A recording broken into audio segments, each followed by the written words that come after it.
migrants in Maximilian Park in Brussels last year. The Belgian government has ordered police raids on informal camps and homeless shelters. Olivier Hoslet, European Pressphoto Agency Brussels, the city is freezing. At night, Hamza Khater eats and sleeps at a volunteer-run shelter.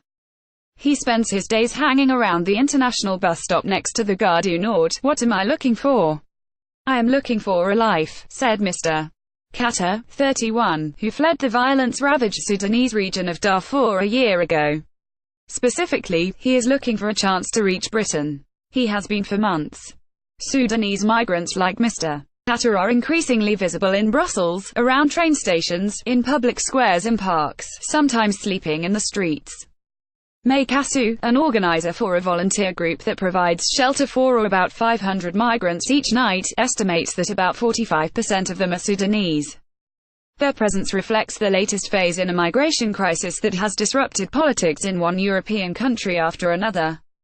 It also leaves the centre-right government of Belgium, which is set to hold elections next year, struggling to reconcile its legal and humanitarian obligations with its tough but fair rhetoric on migration, and a determination to avoid large-scale migrant camps in the capital.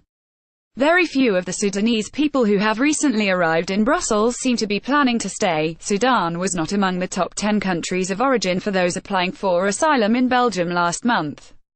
Many, like Mr. Khater, hope to reach Britain, which is Sudan's former colonial power and has a sizable Sudanese population. Some are former residents of the jungle, the camp near Calais, France's main ferry port for travel to Britain, that became a symbol of the global migration crisis in 2015, home to migrants from the Middle East, Africa, Afghanistan, and elsewhere. When the French government closed the camp in October 2016, evacuating thousands and offering to resettle them around the country, many made their way to Brussels, another international transit hub. Over the summer, tents and makeshift shelters appeared in Maximilian Park. Migrants, who might once have headed for Calais, continue to arrive in the city, hoping to journey onward.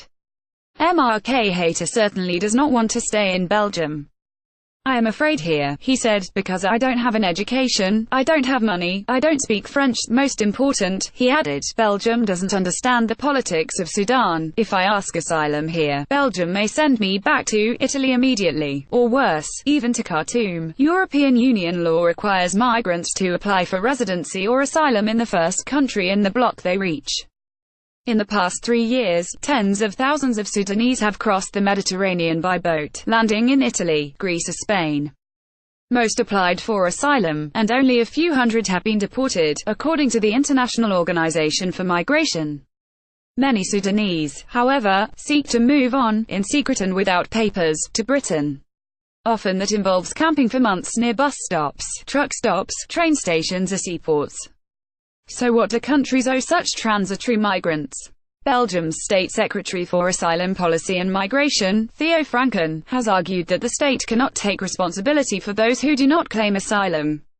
Citizens demonstrating against a possible police raid on undocumented migrants around Maximilian Park in January. Olivier Hoslet, European Pressphoto Agency, his reasoning is that if Belgium allows a few hundred migrants to reside illegally on its territory, it could attract millions of others, potentially plundering Belgium's generous social security system. Seeing unauthorized migration rise in Brussels last summer, the Belgian government ordered a series of heavy-handed raids on informal camps and homeless shelters. Those raids, along with falling temperatures, have largely succeeded in breaking up camps in public parks, and received wide popular support. Even so, hundreds of Belgian families have reacted by inviting migrants into their homes. Last month, the government proposed police raids on the houses of citizens suspected of sheltering unauthorized migrants. Medical charities are providing food, clothes and assistance, and volunteers have set up shelters like the one where Mr. Khater sleeps, in a former office building. The total cost of sheltering one migrant is about €10 per night, organizers estimate. There have been several demonstrations against the government policies, and about 3,000 people formed a human chain around migrants at the Gare du Nord last month to prevent a police raid. The crackdown has also exposed Belgium to the possibility of rebuke on human rights grounds. In September, the government invited Sudanese officials to help identify and expel people in the country illegally who did not want to apply for asylum. 10 Sudanese were subsequently sent to Khartoum, and accounts quickly surfaced that at least 3 had been abused upon the return. The Langrijik meeting met Dr. Mutrif Sidi Ali, the ambassador van Sudan. Samenwerken om de problematic vh Maximilian Park optilossen. pic.twitter.com/WP2Q3 Theo Franken, at Franke and Theo. July 20, 2017. The Belgian government ordered an investigation of the allegations. It concluded earlier this month that Brussels had not done enough to assess the risks faced by those deported, and warned that migrants who had not applied for asylum still had the right to be protected from torture.